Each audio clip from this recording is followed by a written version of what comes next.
جنگه دوست ما مستعد پارزگاه دو که را با ابدان نسال که انگلیسی بر هر ایتیم که باجری بهنده دم فرمانبر موچه خوارد گیرن افاتورا دست من دانه ها وجنه بر ایتیم دورو برا اف سال که انگلیسی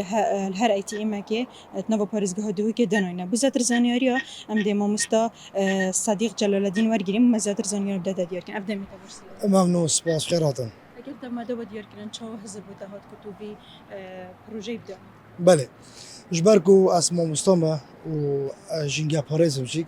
لو دماسات من متشخور قلتي مساحكري بشوية قالك بر الله شوية قالك بر فرح قاف كغزة أنا فاتورة نابتن سنة وجاده رياكي قالك كريت يدا باجر ما رياك نه شهرستاني پیشکش فرمان برو اون کسان که یک متشور گیرن لارم فرزانی بونه هلنا ویدیارده بونه آن کم کرنا بدی مناسه کرد رابم هزر هندی داکه کو دونانا چندی سال که سرانسری ایتیم سنتر پاریزگاه دو که دو که اف دیارده برف کم بری فبچید. ما مثل جمهوریان سال با چند بنویت دانم. بله او سال کم دانا جمهوری 14 نه.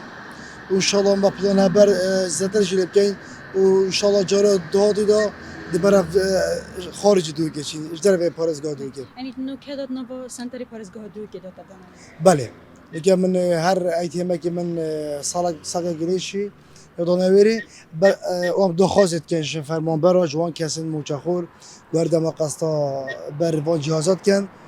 هزار درست پاکش کنه جنگی و هزار مسئولیت خود بکن و هر جورا اف فصولات یا گل خوب ببن و اگر کار پناه بدی خونه بن که نافع سال گلیش دا دو کوریه کلینه تباشر ما.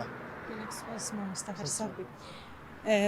بله وکی مامستا صدیق جلال الدین جدا دیار کردن که هر